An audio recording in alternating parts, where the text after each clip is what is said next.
What's going on, guys? Welcome back to Unbox Monday.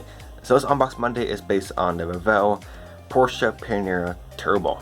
So let's go in the box, see what's in the box, open it up, see what comes inside, and take more detail later on.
Alrighty, so first up we're going to get the decals, and decals are very noticeable, very prominent decals, very nice. You got dash decals, gauges, touchscreen decals, like speakers, and then you got multiple license plates. Very nice. Alrighty, and first up we'll look at the clear parts, and the clear parts are very nice also, very clear. You got your Porsche tail lights right there, your side glass, and you do have the black edges where you have to paint the black line. So that's very powerful right there. Your headlights. Alrighty. First up is the chrome. The chrome is very nice, I guess, give it that. But I'm gonna move on to this is the worst thing of the kit right here. Revell, they have, this car is very nice, don't get me wrong, but they had 10, if not more, wonderful options of wheels, but they give you probably the worst wheels this car offers. So if you really want to, I don't blame you if you do, get some aftermarket wheels, because these wheels are not the best. So Revell does that quite often. They give you the worst options. They force you to buy aftermarket wheels. But if you like them, then obviously use them. But if you don't, which I don't blame, if you don't, then don't use them. So simple as that. So other than that, the chrome is very nice. Alright, so let's go on to the trees. So another downside is there's very little detail on the chassis, but I'm not too worried about that because I don't flip models over too often, so that's not too big of a deal. But it should be a little bit more detail, but that's okay. You get your disc brakes and some suspension components right here. Yeah. Alright. And then this tree has your chassis parts. You get your, the thing that shocks me, they spent no time on their chassis, but they spent a wonderful amount of time on the engine. But 99% of the engine is going to be hidden under this thing right here, the cover. So you don't really have to detail the engine, but you might as well just because it's in there. But it's mostly being hidden. And your wheel backs for your disc brakes, and one of them fell off the tree. So other than that, that's very nice. Very nice tree right there. Alrighty. Let's move on to the interior parts. So here's your main interior bucket. Very nice. The part that makes no sense to me, another thing is they molded the bottom half of the seats in, but the top halves are molded separately. But I mean, it's not a big deal, but it would have made more sense if they molded those all separately, but not too big a deal. You get your right hand drive dash, and I'm pretty sure it's your right hand drive windshield wipers,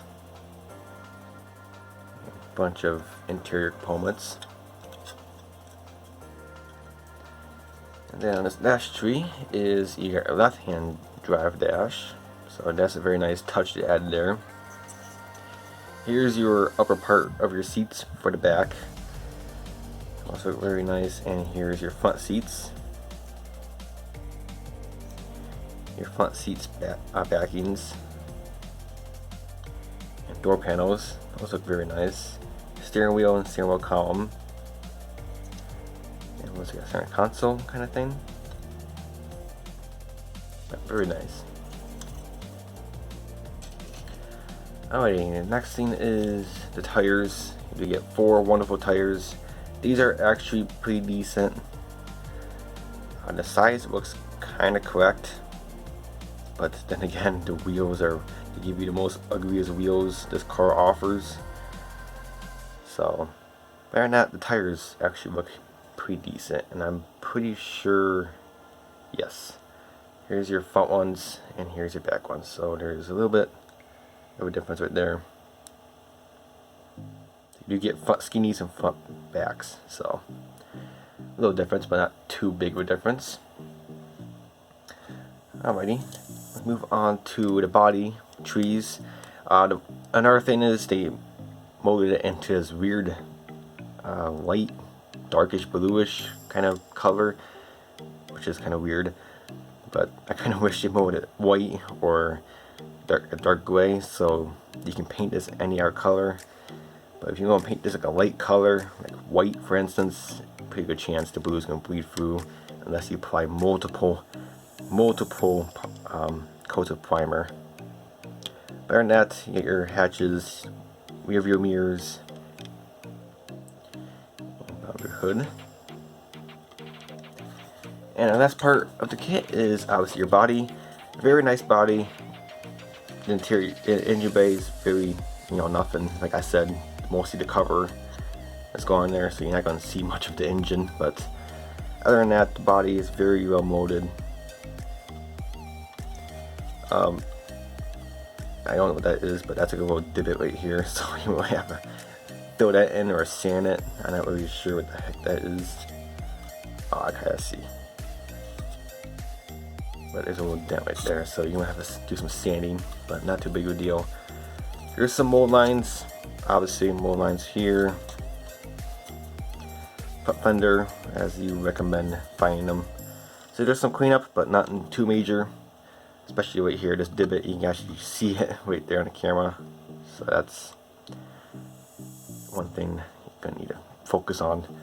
The pale lines, I definitely would deepen these before you even sand out this divot, because you get the trunk right here, and that you will sand that panel line right out. So make sure you describe the panel lines out before you even start sanding the whole body. You'll save yourself a lot of time rescribing those panel lines.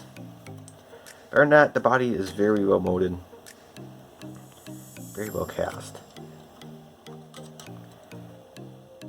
Very cool. So after taking a very good look at this kit, guys, I really do recommend this kit. This kit is available all around the world. Online hobby shops, anywhere. I'm pretty sure hobby shop I have it. I do recommend it. It's a very nice car. It's in our Porsche. This is not, I kind of want our Porsche like a 911, but these are in our Porsche. But hope in the future we would get a Porsche 911, like a newer version. But this is a very nice kit. I'm pretty sure it'll go together very well, and I'm pretty sure you can do some crazy things with this, because people do some crazy things with these kind of cars. So, alright now guys, I think that'll be it for now. And until my next Unbox Monday, I'll catch you guys later. Bye for now.